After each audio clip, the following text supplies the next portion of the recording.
në kontrahurën e RSD-s. Mos raportimi ka me pru edhe në vdekjen e ndonjonit prej njëve. Po cilla logjika mos me raportu. Slovakia dhe kanë vdek njerëz këtu, edhe janë mbulu vdekje.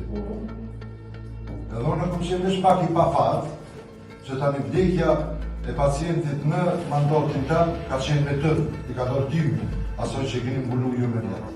Këto janë fjalët e dikurshme të drejtorit të klinikës së psikiatrisë në ÇKUK Faton Kutlovci, kur kërkonte transparencë dhe raportim nga stafi.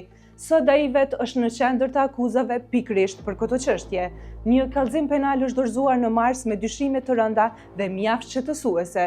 Kutlovci po përballet me akuza të rënda për keqpërdorim të detyrës zyrtare, për tejkalim të kompetencave dhe për vendimet që mund të kenë rrezikuar jetën e pacientëve. Prokuroria konfirmon se rasti po trajtohet me prioritet të lartë. Në qendër të dyshimeve qëndron një skemë mundshme abuzimi me orarin e punës.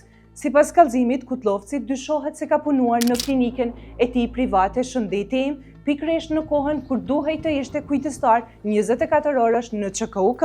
Dokumentet tregojnë se me 25 gusht të vitit 2025 ai figuron zyrtarisht në kujdestari, por në të njëjtën ditë në orën 18:30 ai ka kryer vizitë në ordinancën private, me vulë dhe nënshkrim. Inspektorati shëndetësor ka ndërhyrë dhe sipas dokumenteve janë gjetur fakte që mbështesin këto dyshime, por dyshimet nuk ndalen këto.